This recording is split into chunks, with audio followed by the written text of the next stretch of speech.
In the last video, I have told you about how to calculate local maximum and a local minimum with the help of first order derivative.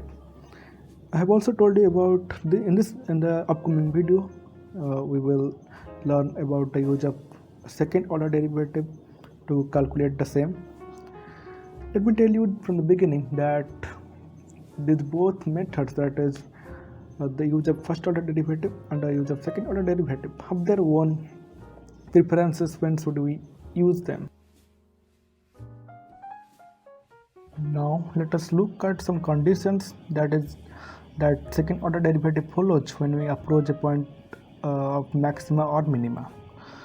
Here I will show you animation, and I would like to notice the y value of the f double dash of x, that is second derivative of the function. So I have plotted out the points so you can see here what happening when we approach a point of local minima. Let us start the animation. Here you can see that the f double dash x value is positive. You can see 3.51, and we are traveling basically nearby the point of local minima. So I have written also, for a point of local minimum, consider that f double dash of x, or the second order derivative of the function at that point, is greater than 0, or it's a positive value. Now let us look the same for a point of local minima. Okay, so now you can see that we will be approaching a point of local minima, that is local maxima, and you will see how f double dash of x, that is the second order derivative of the function, behaves.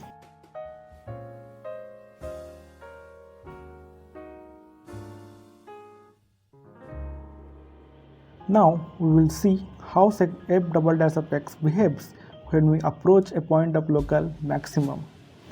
Let us start the animation. So you can basically see that this f double dash of x value lies below y-axis. That means f double dash of x is a negative value. So here what I have written is, for the local maximum, f double dash of x is 0, and you can note it from here also.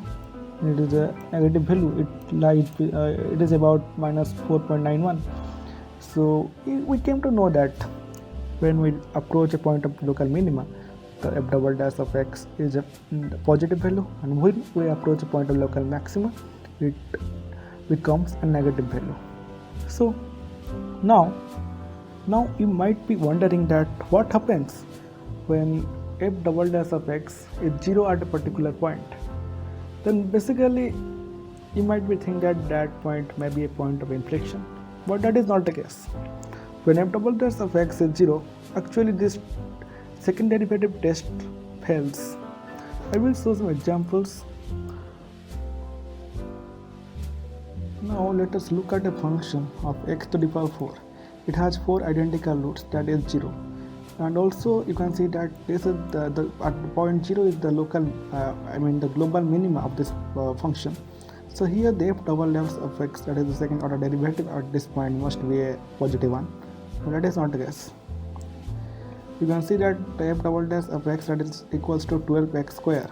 Okay, at this point also this value is 0. You can see the double dash of x at 0 is equal to 0. That basically violates the rule that if there is a point of minima, then f double dash of x must be always positive, but that is not the case.